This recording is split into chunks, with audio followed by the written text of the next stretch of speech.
The James Cook contract extension is in. We will be talking about that this week on the Wandering Buffalo podcast. You're now listening to the Wandering Buffalo podcast with your host, Justin Godford.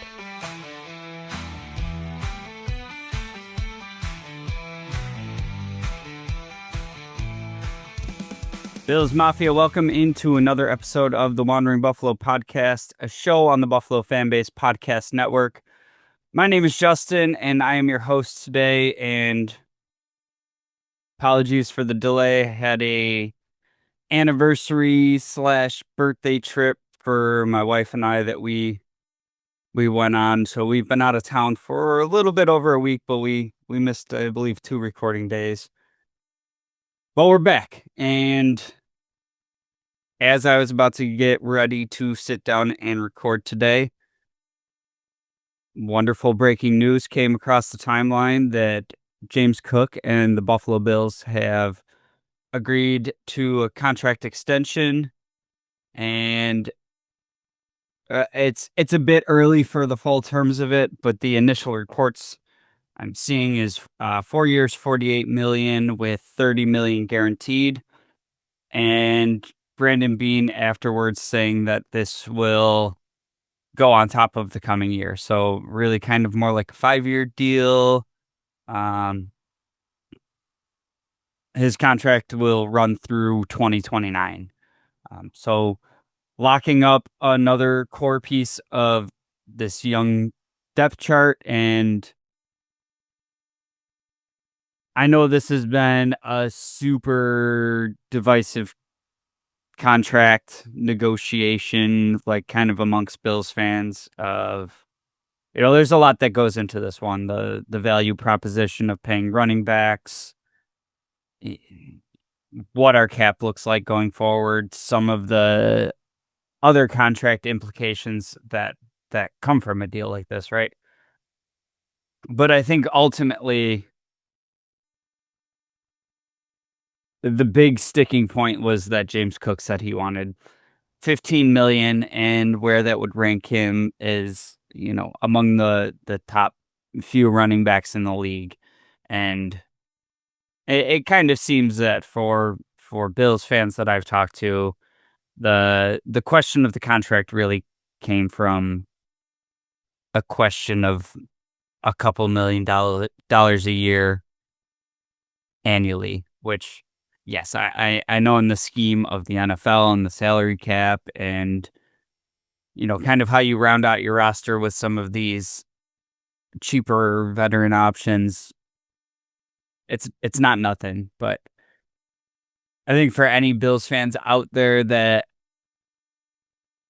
might have been really against this contract because the 15 million that he was asking was too high, I think it kind of came in at a value that makes sense for the team, makes sense for James Cook, and I think it's kind of right in line with what he should have been getting. So I don't see many reasons to be too upset about this one, unless you are just overall absolutely do not pay running backs.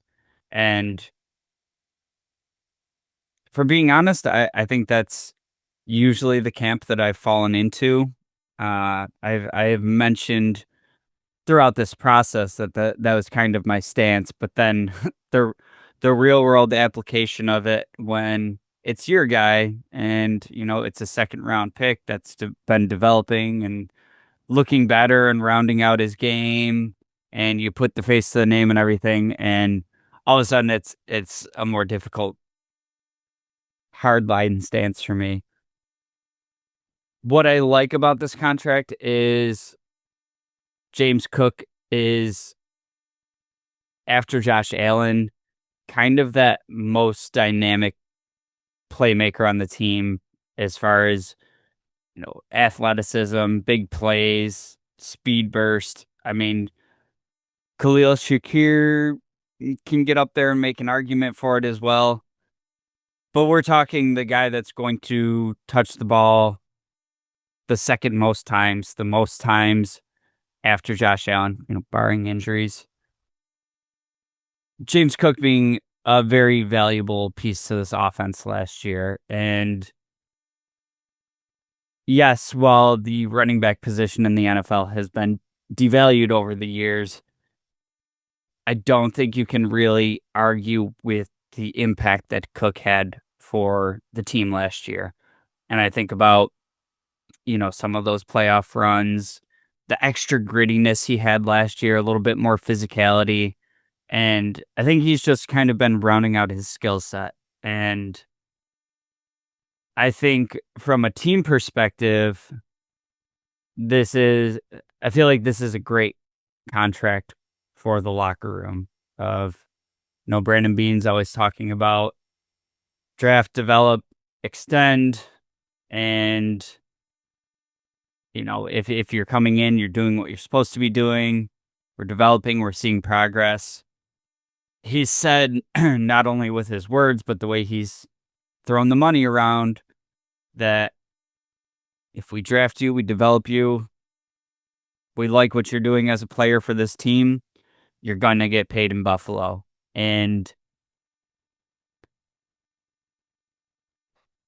not that there isn't a point at which that will have to come to an end, but I think that it might have been like a weird messaging to the locker room that like, yeah, do everything you're supposed to be doing and develop and look good unless you're a running back.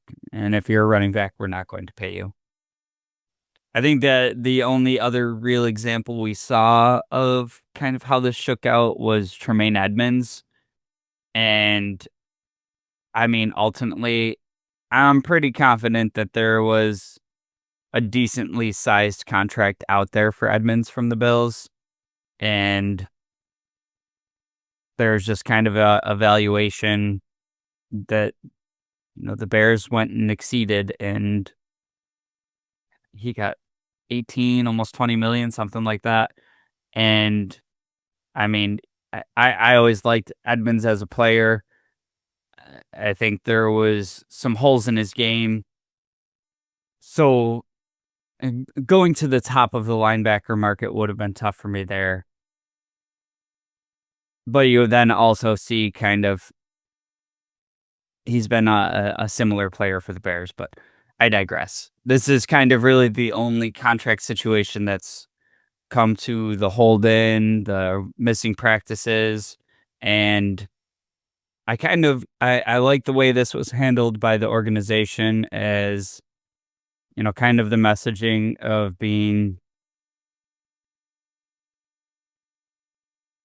the expectation of Cook practicing, and I've seen it reported that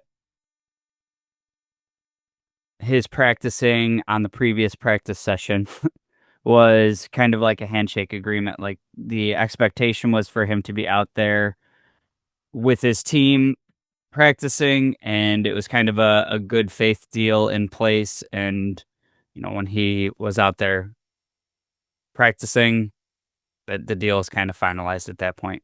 We'll see how all the messaging and everything comes out in the coming days, but it was kind of, to me, reading as, that the expectations of the players of, well, we don't want to keep playing this holding game.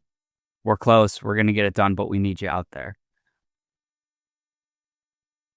For me, I think this is all around good situation for the Bills. James Cook, the running back room as a whole, honestly. I mean, you're looking at another 2 years beyond the season. I was looking at, the depth chart this year and how weird it is to have like the exact same room as the previous season. And I think that speaks to the value of continuity within this organization, how much they value it, how much they value like the family aspect that they're developing. But now you're looking at the possibility for this room to be the exact same for another 2 years. And you still have uh, Ray Davis on his rookie deal. Ty Johnson came back on a 2-year deal. Frank Gore, Darrington Evans have been practice squad staples. I mean, there's always a chance that, you know, a trade happens or uh, contract decision has to be made or things like that. But as it stands right now, running back room, you don't really have to think about for 2 years. We get to mock draft season. We don't have to see everybody slating running back pick to the Bills at pick 32 because they won the Super Bowl. Uh, or you don't have to see the, you know, big blockbuster trade ideas of the Bills trading for a running back. Running back out of sight, out of mind. The other thing I like about this deal is it's something that I have talked about a bit in the past of areas where this Bills regime has kind of been ahead of league trends.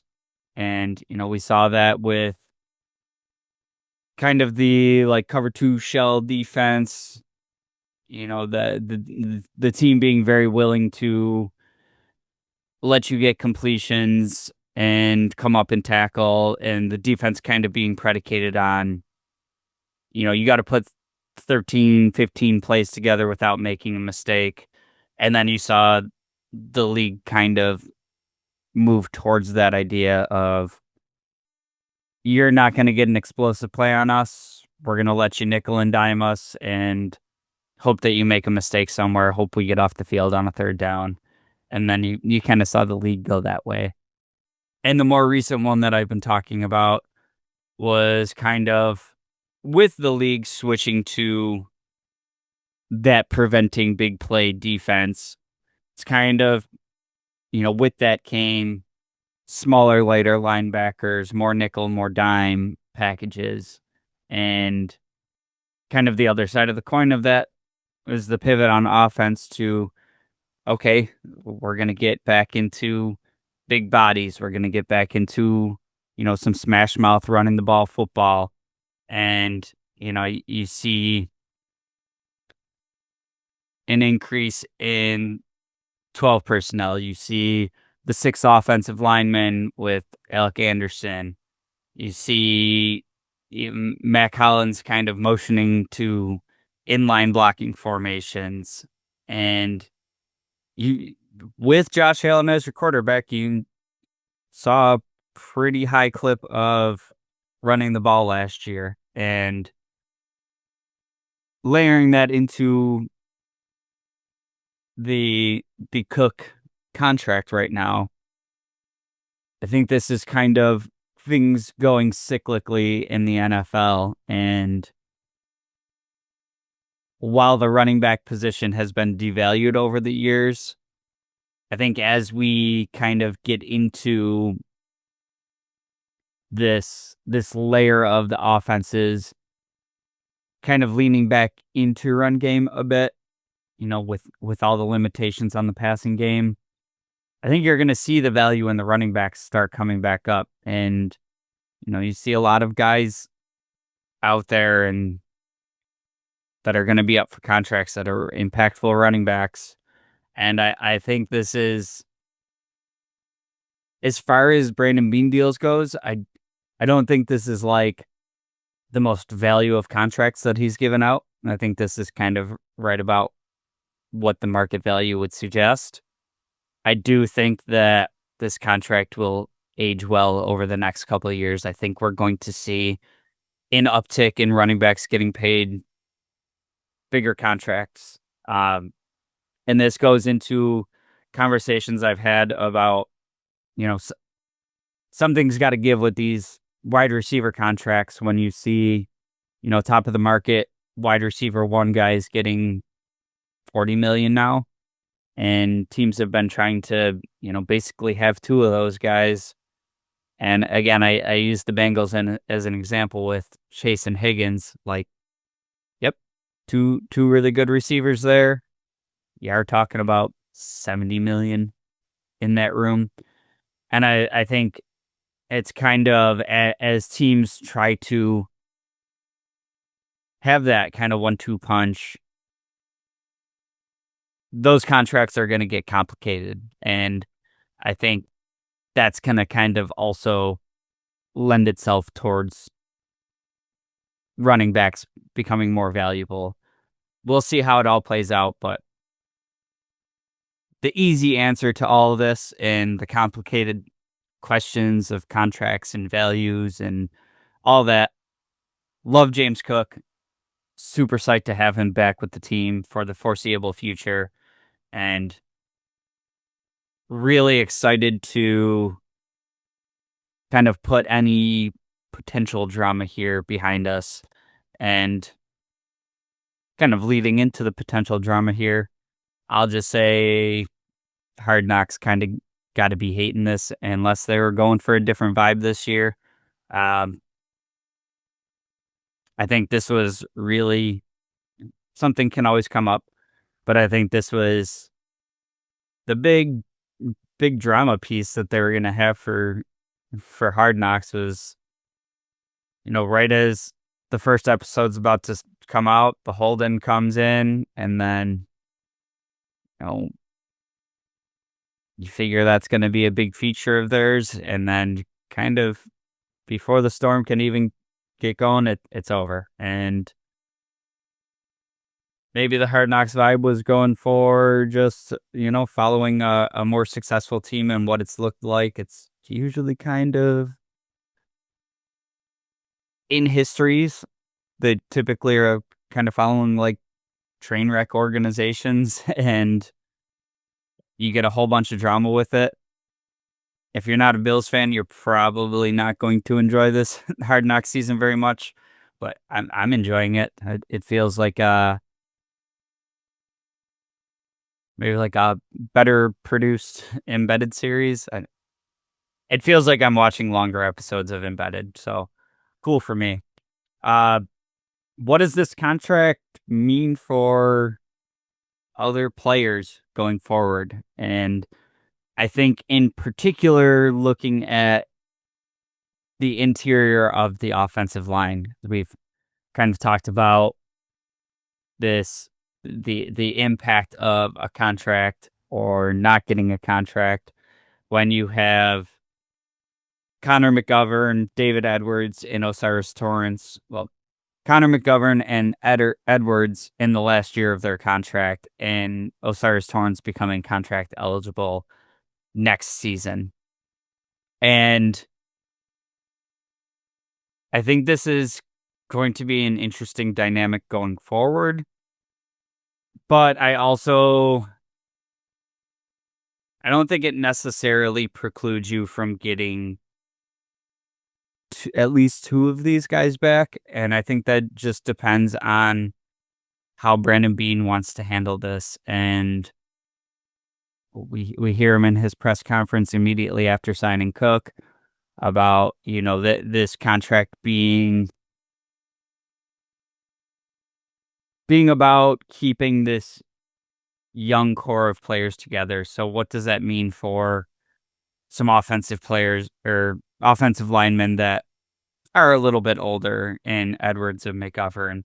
To me, the messaging there tells me draft, develop, resign your own. We're keeping this younger core rocking. Tells me that Osiris Torrance is going to be in the plans. Now, McGovern coming up on, I believe, his age 30 season. He's talked about, he took a deal that wasn't the highest deal on the table to come to the Bills because he thought it was a good fit. So, is he really pushing for what might be, his last chance at a big payday? Is that something that pushes the envelope too much to be able to keep him around? I could also see a McGovern extension coming even before the season starts. I think it's something that we're not really talking about because the James Cook was a big one, but there hasn't really been any perceived urgency on it. But the Bills are operating pretty tight to the cap right now, and I do believe this Cook extension is going to bring his number down a bit this year. But I think we're still going to have to see a restructure or two or an extension to kind of get the Bills in cap operating space, at least for this year. I think one of the options to get that done is getting an extension done with McGovern, lowering the cap hit this year and keeping him around for another couple of years. I think that's something that we're not talking about a ton right now. I think it's something that I could conceivably see happening before the regular season even starts. David Edwards, I would feel like maybe would be the odd guy out here, especially if you're talking, getting into next season. He is kind of the cheaper option across the offensive line. I know the offensive line is super important, but you have the Snowman that's a paid left tackle. You got Spencer Brown paid right tackle. Talking about Torrence being extension eligible next year and him probably being in the plans. If you're extending McGovern, it's another paid offensive lineman, and these contracts aren't necessarily cheap. Do you have a one spot where you want to kind of have a little bit more cost control? I mean, even if you were to bring back Edwards, I don't think he's going over like 10 a season.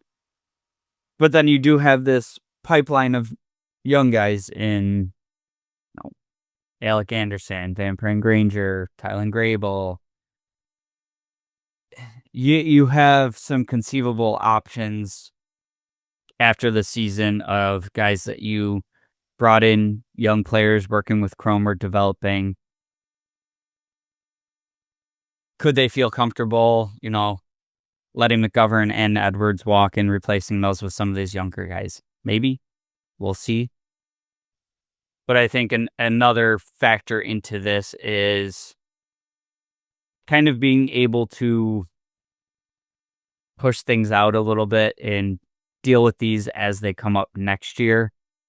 And, with a projection of the cap continuing to go up. We're seeing ESPN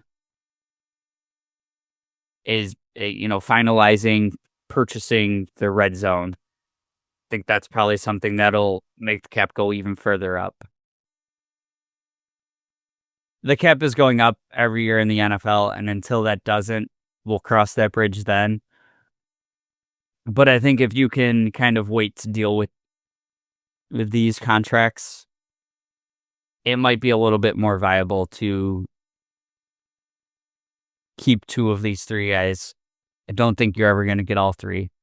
And I think that would just kind of depend on, do you want to kind of just keep that floor in like David Edwards, or do you want to keep, more of a solid piece in McGovern and kind of fill in that left guard spot, knowing that, maybe that'll be your weak link on the line, but they're playing between Dawkins and McGovern. We'll see how that all shakes out, but I think with the Cook extension, you're probably realistically only looking at keeping two of those three guys as we get into the future years. But yeah, that's Cook drama, air quotes. It was very little drama. It has been the first hold-in that we've seen under Brandon Beane. I think that went pretty well overall. That's behind us. We're looking forward to the next preseason game coming up against the Chicago Bears. Moving into the regular season, we're going to get this schedule back on track, but make sure you're subscribed so you don't miss any episodes. Do ask that you like, share, tell a friend about the show. It does help us out greatly. We're going to be back next week. We'll be talking about the preseason game against the Bears. Until then, and as always, go Bills.